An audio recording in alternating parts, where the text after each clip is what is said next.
Le budget 2024 constitue un véritable tournant dans votre mandat avec un effondrement de notre épargne nette qui passe de 1 500 000 € l'année dernière à seulement 200 000 € cette année, soit une diminution de moins 86%. L'épargne nette, je le rappelle, constitue en premier lieu une sécurité en cas d'imprévu sur les dépenses de fonctionnement, mais surtout elle caractérise notre possibilité d'autofinancer nos investissements. En 2024, nous n'avons plus de sécurité en fonctionnement et nous n'avons plus de capacité d'autofinancement de nos investissements. Par votre gestion, par vos choix politiques, tous les voyants passent au rouge. Et pourtant, les Vensois n'ont pas été épargnés ces dernières années. Depuis le début de votre mandat, les impôts locaux ont augmenté de 22,1%. Dans le même temps, vous avez augmenté la plupart des tarifs des services publics municipaux, cantines, piscines, centres culturels, j'en passe et des meilleurs, et prochainement le stationnement. Sans oublier bien sûr les tarifs du Festival des Nuits du Sud. Toujours dans le même temps, vous avez vendu des terrains communaux pour un montant total de 2,5 millions d'euros.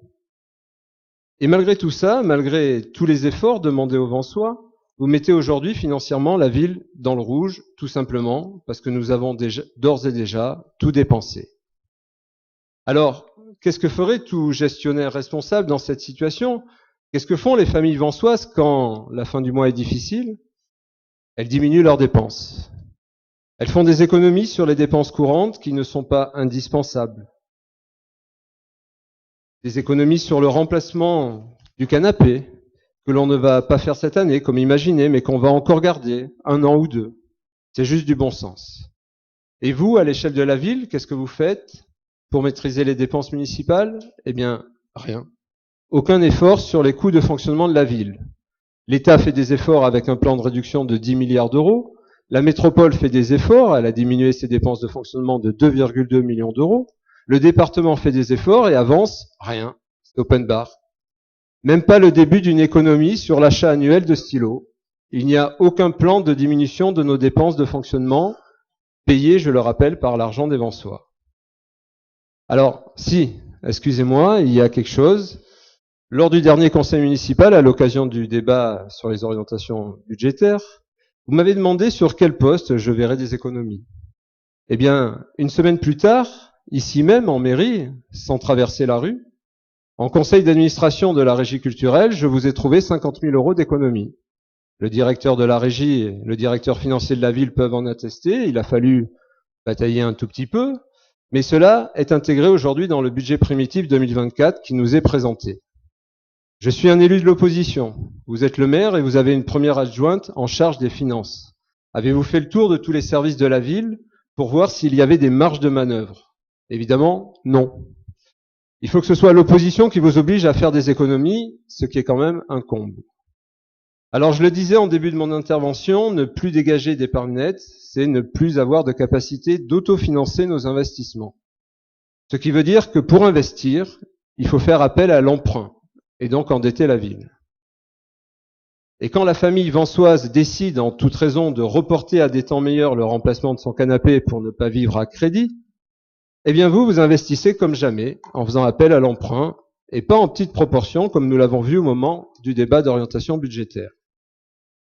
Bien sûr, il ne s'agit pas pour la ville de cesser tout investissement comme vous aimez à le caricaturer en vous positionnant toujours dans les extrêmes. Il n'a jamais été question de tout arrêter. Il s'agit simplement de prioriser dans le temps certains investissements par rapport à d'autres. Encore une fois, c'est ce que font toutes les collectivités, sauf Vence. À titre d'exemple, les investissements qui nous paraissent prioritaires sont la mise en accessibilité du musée. Elle est lancée et c'est très bien. C'est la sécurisation des falaises des Baous. Là, par contre, vous traînez des pieds et ce n'est pas du tout raisonnable pour tous les habitants à flanc de Baou. Et c'est aussi la rénovation énergétique des bâtiments communaux. Nous y sommes absolument favorables, même si nous regrettons encore une fois votre politique de l'avancée à l'aveugle, puisque nous n'avons pas d'autorisation de programme, alors que c'est une opération pluriannuelle qui s'y prête totalement.